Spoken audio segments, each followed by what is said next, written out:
Olá a todos! Bem-vindos a mais um episódio do Conexões Inteligentes, o podcast do Sescom Barrier.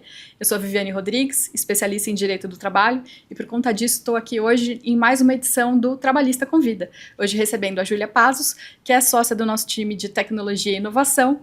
Bem-vinda, Júlia. Obrigada pelo convite, um prazer estar aqui com você.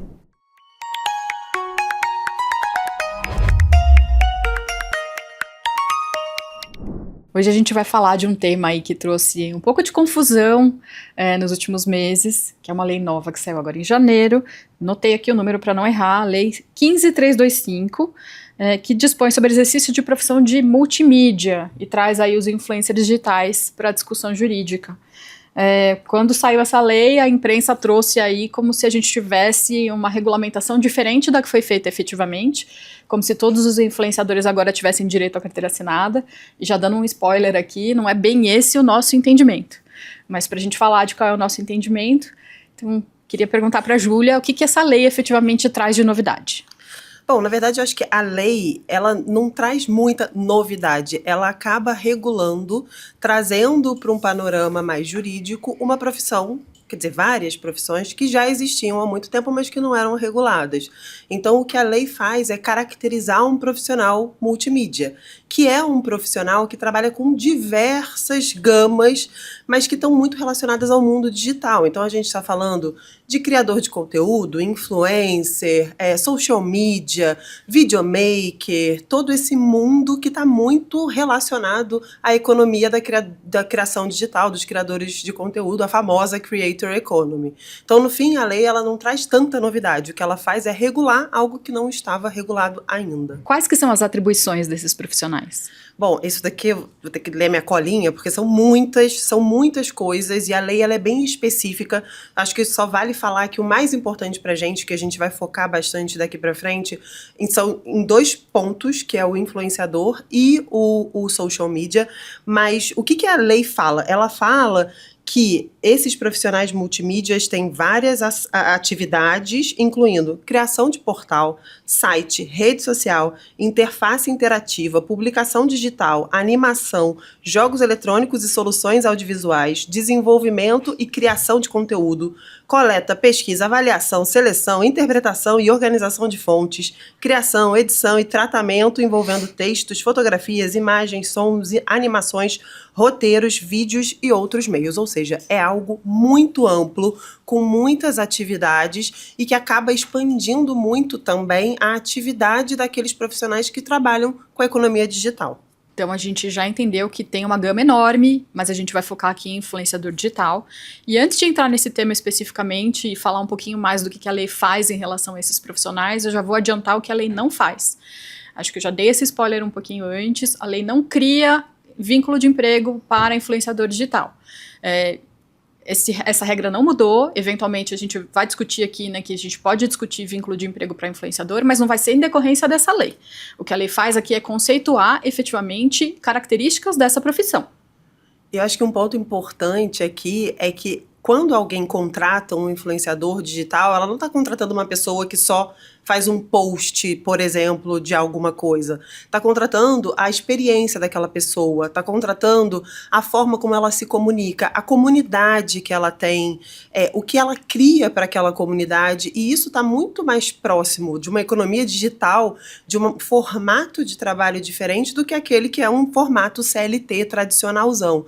Então, acho que esse contexto todo também leva a gente para uma interpretação de que a legislação ela não está trazendo que é uma relação de trabalho CLT de bate-pronto, como foi falado aí em algumas mídias e em algumas notícias de jornal. É isso, a profissão é nova, a gente tem agora uma regulamentação em relação a isso, mas, de novo, a gente não tem uma declaração de vínculo de emprego automática decorrente dessa lei. O que ela traz efetivamente para os influenciadores? Ela traz essa conceituação da profissão mesmo. E o que eu acho que vale falar também é que muitas vezes a gente não enxerga que dentro dessa economia tem outras relações. Então, quando você contrata um influenciador, se a gente estiver existem nano, micro e macro influenciadores. Os nanos, os micros, não necessariamente, mas os macros, os grandes, eles já atuam como media companies, ou seja, como empresas de mídia mesmo. Eles têm os seus próprios profissionais, os seus próprios parceiros. E aí a gente está falando de videomaker, a gente está falando daquela pessoa que vai fazer a copy. O que é a copy? É a forma como você vai falar o que você tem que falar com relação àquela publicidade. Então a gente está falando de uma estruturação muito complexa. Não é simplesmente um influenciador, é um influenciador que por trás tem vários parceiros e várias formas de se conectar com aquele público e que precisa dessa conexão com todos esses parceiros para entregar o resultado final para a marca que está contratando ele. Bom, então se a norma é só conceitual, por que teve todo esse ruído em relação à relação de trabalho ou formato de contratação? Acho que é importante a gente esclarecer aqui para quem está ouvindo a gente que tem um artigo específico nessa lei que fala que, então, o profissional multimídia pode atuar a serviço de empresas e de instituições públicas ou privadas. Essa expressão aí é que gerou muita discussão trabalhista, né? O a serviço de. As pessoas começaram a falar, então quer dizer que a pessoa pode estar subordinada? É isso que está acontecendo? Para a lei, Júlia, o que implica essa expressão?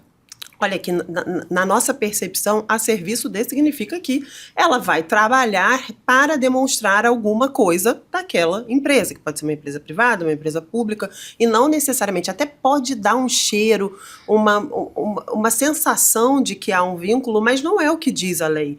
E quando a gente, de novo, voltando para o plano fático, voltando para as relações dentro da economia, da creator economy, a gente consegue ver que não é exatamente isso. É, na verdade, você fazer um serviço para uma outra empresa, divulgar a marca, o produto ou o serviço de alguém que está aí no mercado. Então, a gente não está necessariamente falando de uma relação de trabalho, de um vínculo de trabalho. O que vai caracterizar se tem ou não vínculo, e aí você é a melhor pessoa para falar sobre isso, é a autonomia daquele influenciador. E quando a gente fala de autonomia, é importante a gente fazer uma pausa aqui.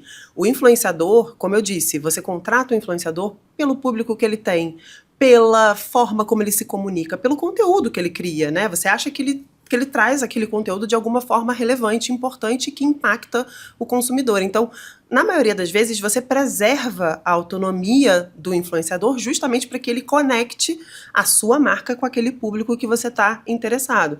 Então, de novo, a serviço de não significa uma relação de subordinação necessariamente. O que significa que você está fazendo um trabalho em nome para alguém. Eu acho que é mais ou menos por aí. Pelo que você está colocando, então, a autonomia de criação e a possibilidade de dirigir a sua atividade é inerente, né, à atividade do influencer ou do social media. Então, a gente teria até uma incongruência aí falar que agora, a partir da regulamentação dessa lei, a gente vai ter uma pessoa subordinada. E eu acho que é importante falar que do ponto de vista trabalhista também essa subordinação, só por conta dessa expressão, não para muito em pé. Relação de prestação de serviço é uma coisa que a gente já conhece bastante. A serviço de é típico de uma relação de prestação de serviço, de contratos de parceria, de contratação empresarial. A lei não traz nada diferente em relação a isso. E também não traz nenhuma expressão que seja típica de uma relação de emprego. Essa lei não fala em jornada, não fala sequer de remuneração, não fala de metas ou de como o serviço deve ser prestado, simplesmente conceitua, né, a forma dessa prestação de serviço. E acho que uma coisa que é super importante é que a lei nova não desloca quais são os requisitos do vínculo de emprego. A gente continua olhando para a CLT quando a gente for identificar se uma pessoa deve ser contratada como empregada ou não. E se a gente está falando de um mercado que, por excelência ou por natureza própria, o indivíduo precisa ser mais autônomo, precisa ter essa independência, não é por conta de uma expressão na lei que a gente vai passar a discutir vínculo de emprego. Claro, e até assim, quando a gente olha para os contratos de influenciadores, né, dessa relação toda, muitas vezes a gente tem algumas cláusulas que trigam, né, que fazem a relação entre o conteúdo e quem é o dono da marca, porque o dono da marca tem que, de alguma maneira, também estar de acordo com que aquilo que vai ser publicado, mas isso não significa que ele necessariamente vai dar o total briefing, ele que vai dizer exatamente como tem que ser. Muitas vezes ele vai dizer um caminho e o influenciador ele vai ter esse poder criativo de falar do seu jeito, de entregar da sua maneira, de criar de uma forma que faça de fato a relação com o público dele. Senão você perde o sentido daquela publicidade. Se você está contratando uma pessoa pelo que ela é, para ela entregar para a comunidade dela, não faz sentido você mudar totalmente o que ela faz, como ela faz, para entregar o que você quer. E aí acaba que no fim é meio que intrínseco, já está ali dentro da relação das marcas com os influenciadores. Eu acho que nem seria o objetivo da lei necessariamente criar esse vínculo empregatício de bate-pronto sem qualquer necessidade dessa criação. Me parece, acho que a gente teve uma discussão um pouquinho antes, se você concorda, que a gente está falando muito mais de abertura de mercado, de entender onde essas pessoas podem atuar e de que forma podem atuar, do que tratar de subordinação efetivamente, né? Com certeza, concordo 100%. Ô, Vivi, mas se a lei não cria o vínculo, o que ela traz? Porque eu acho que esse é o tema central aqui da nossa conversa. Uma lei que parecia trazer alguma coisa que, na verdade, não traz. Então, o que ela traz? Bom, então vamos deixar isso bem claro para que não fique dúvida. A gente não está deslocando a avaliação de vínculo de emprego da CLT. A lei nova realmente não traz nada em relação a isso. Se a gente tiver subordinação nesse relacionamento, a gente pode sim estar diante de uma situação de vínculo de emprego. O influenciador pode ser empregado de uma marca, pode ser empregado de uma agência, as partes podem definir dessa maneira. Na prática, a gente verifica se tem vínculo de emprego ou não, seja um influenciador ou qualquer outro tipo de trabalhador, se essa pessoa tem o seu trabalho dirigido, se ela está sujeita a controle de jornada, se ela tem que fazer as coisas de uma determinada maneira sem ter autonomia nenhuma. E quando a gente tem o cenário oposto, né, pensando aí nas relações de trabalho, ou seja, quando o influenciador, ele de fato tem o que eu falei que é o comum de ter, né, dele ter esse poder criativo, esse poder de decisão, poder de edição também, de como que ele vai comunicar para o público dele. E aí, como que fica? Essa é a relação civil clássica que já existia antes e que, de novo, a lei não traz nenhuma alteração. Quando você tem uma pessoa que é autônoma e efetivamente pode decidir como presta os seus serviços, a gente tem uma relação de contrato civil de prestação de serviço, efetivamente. Esse ponto que você trouxe da liberdade de criação, ele é super importante, porque o poder do influenciador está justamente na liberdade de criação dele, que é o que conecta ele com o público dele.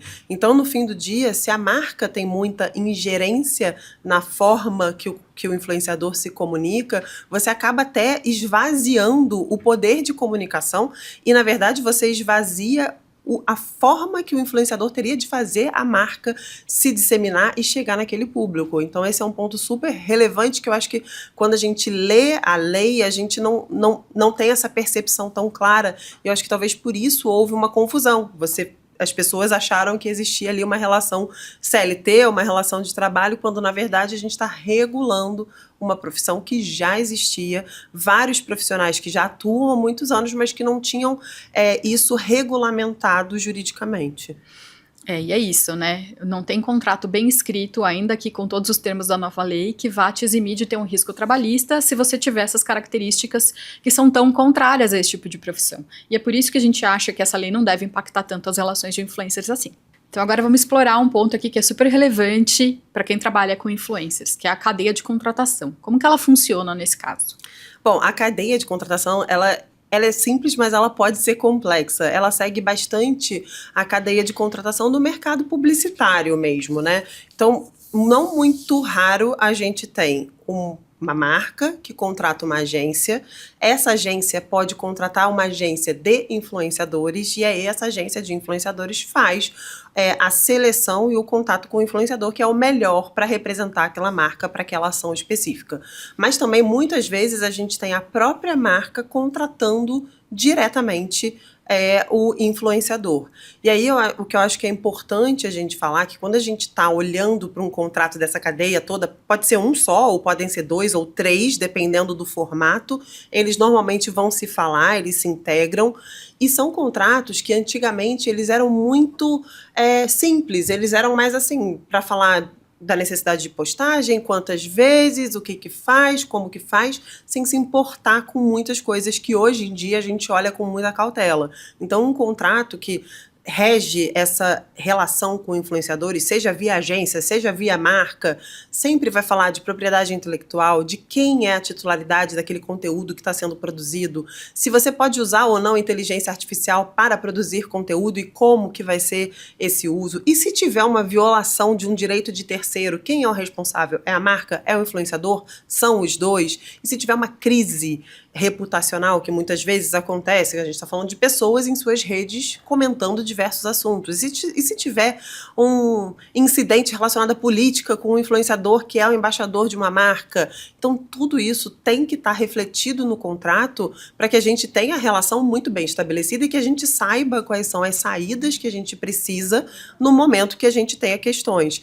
Então, acho que é importante a gente falar que hoje um contrato desse mundo, ele é um contrato super estruturado, ele é super negociado, a gente vai para a mesa de negociação, seja se a gente está atuando em nome da marca ou em nome do influenciador, que muitas vezes acontece também, a gente tem muitos pontos para passar e para resolver como que vai ficar a responsabilidade, o que vai acontecer se tiver um incidente com reputação, e se o influenciador eventualmente vai num evento que tem a marca do concorrente e mostra no seu story aquela marca, como que fica. A gente teve um caso recente que foi super bombástico, que uma influenciadora comeu a salsicha, e não é brincadeira, comeu a salsicha de uma marca concorrente num evento no carnaval e quebrou. E isso foi considerado uma quebra de um contrato milionário dessa influenciadora com a marca que ela era embaixadora. Então a gente tem que tomar muito cuidado, seja por um lado, seja por outro, e conduzir e construir contratos que sejam muito bem endossáveis e que sejam robustos,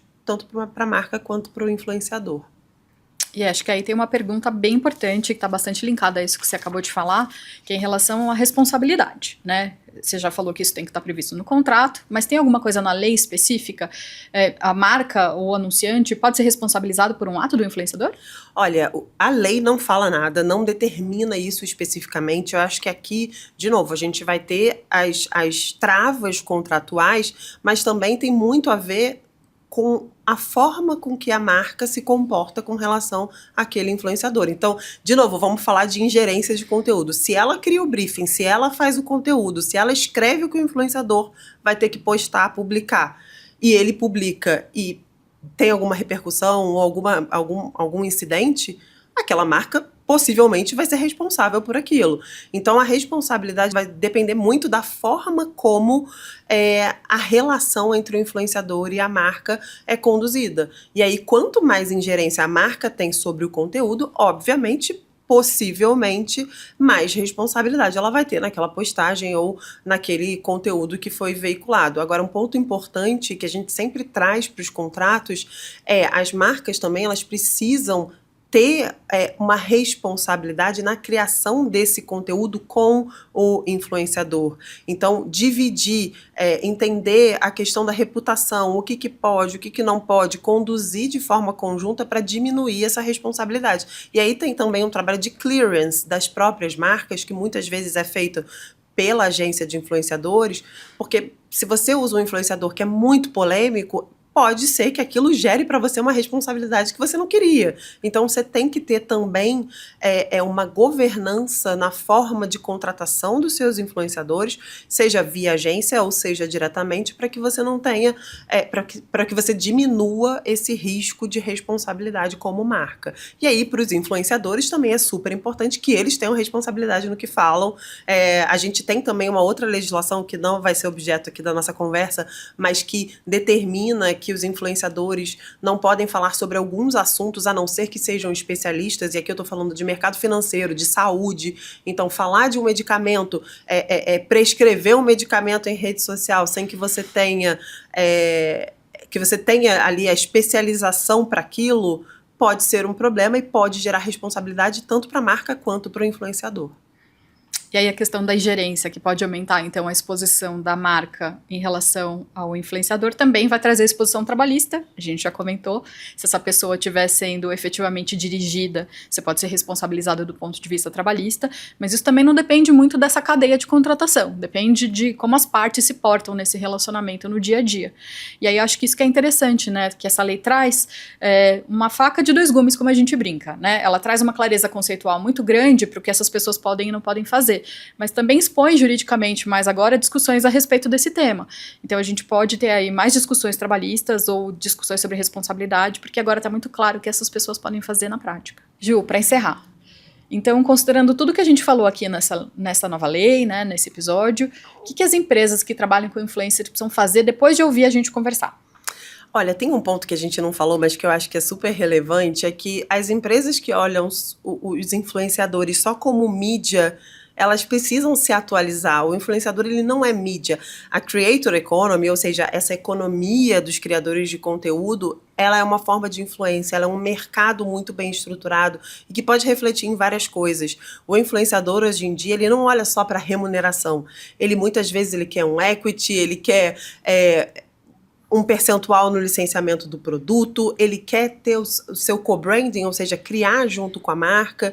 Então, acho que o primeiro ponto é olhar o influenciador com um olhar mais estratégico e de parceiro estratégico, de parceiro que vai fazer com que a sua marca chegue num lugar que eventualmente ela não chegaria ou que vai consolidar a sua marca de uma maneira estratégica e que hoje é muito ouvida. A geração que está vindo aí é uma geração que está muito ativa nas redes sociais, nas mídias sociais e que muitas vezes se baseia nos influenciadores para tomar decisões. Então a gente precisa primeiro entender que não é só uma mídia e que sim é uma economia mesmo que gera milhões e que, se bem aproveitada, pode gerar muito resultado. Acho que esse é o primeiro ponto.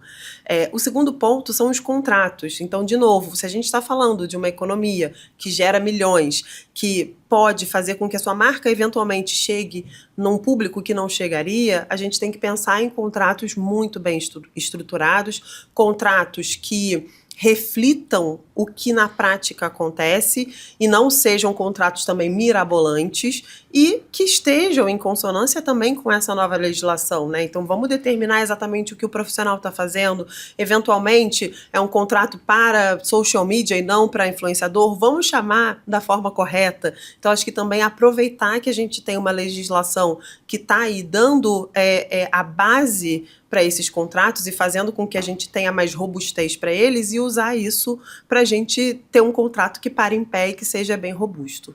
E acho que é interessante quando a gente fala de contrato, especialmente dessa especificação de atividades, porque, por exemplo, na lei da terceirização e prestação de serviço, uma coisa que é muito clara é que quando você contrata um prestador de serviço com um determinado objeto, você não deve desviar esse objeto, né? A prestação de serviço tem que ser relacionada à contratação que você fez. Então, acho que a mesma coisa funciona agora para esses profissionais multimídia, né? Você faz um contrato muito bem estruturado, determinando o que essa pessoa vai fazer de serviço, e há uma segurança para as duas partes, porque ele também não vai ser instado a trabalhar ou fazer mais atividades do que foi contratado efetivamente. E isso é importante do ponto de vista trabalhista, porque fica claro ali que eu não estou impondo coisas para a pessoa que não foi contratada, né? Então a gente fica dentro de uma relação contratual efetivamente, sem falar de subordinação. A gente sempre bate na mesma tecla para trabalhista, infelizmente acaba ficando até repetitivo, mas o contrato bem estruturado, ele ajuda, não vai te salvar se a sua relação fática com a pessoa for diferente, mas como é inerente que essas relações sejam mais autônomas, provavelmente o contrato vai ficar bem alinhado se você fizer ele robusto, como a Júlia está sugerindo aqui. Perfeito, e acho que para finalizar, tem um ponto que, tem uma palavrinha que eu acho que é chave hoje em dia para muitas coisas, inclusive para creator economy, que é governança. Então, a gente pensar numa governança da economia de criadores de conteúdo. Então, de novo, a gente não está falando que a marca vai ter ingerência 100% no conteúdo, mas é importante que ela olhe, que ela aprove, que ela veja que está de acordo com a voz da marca, com o que ela quer trazer para o público. Então a gente precisa também pensar nessa governança e trazer a governança para dentro do contrato, de forma estruturada. De novo, não é ter ingerência, mas é minimamente a marca também conseguir fazer essa junção da voz do criador com a voz da marca para que de fato seja uma publicidade, uma mídia que faça sentido para as duas partes. Falar com o especialista faz diferença, né? Queria agradecer a Júlia por ter vindo aqui conversar com a gente hoje. Acho que a gente desmistificou um pouco do que a mídia acabou divulgando quando a lei saiu, esclareceu pontos super relevantes. Então, queria agradecer a sua presença, Ju. Imagina, eu que agradeço. É sempre muito bom a gente falar sobre esse assunto. Acho que é um assunto importante que não é tão falado, né? A gente muitas vezes olha mais para o lado da marca, não olha para o influenciador, ou então ao contrário. E quando a gente consegue unir as duas coisas, a gente consegue ter um diálogo muito relevante, importante. Acho que no fim do dia a legislação, ela não muda tanto, mas ela trouxe a regulação, a regulamentação de algo que já existia. E isso é importante também para os profissionais que atuam nesse mercado digital. Então, de novo, obrigada pelo convite, o tema é quentíssimo e a gente vai falar muito sobre isso ainda. É isso, pessoal, esse foi o nosso episódio de hoje. A gente convida vocês para seguir o Sescom Barrier nas nossas redes sociais, ficar por dentro dos nossos conteúdos, dos próximos episódios. Se você gostou desse, pode compartilhar também, mas a gente se vê no próximo. Até lá!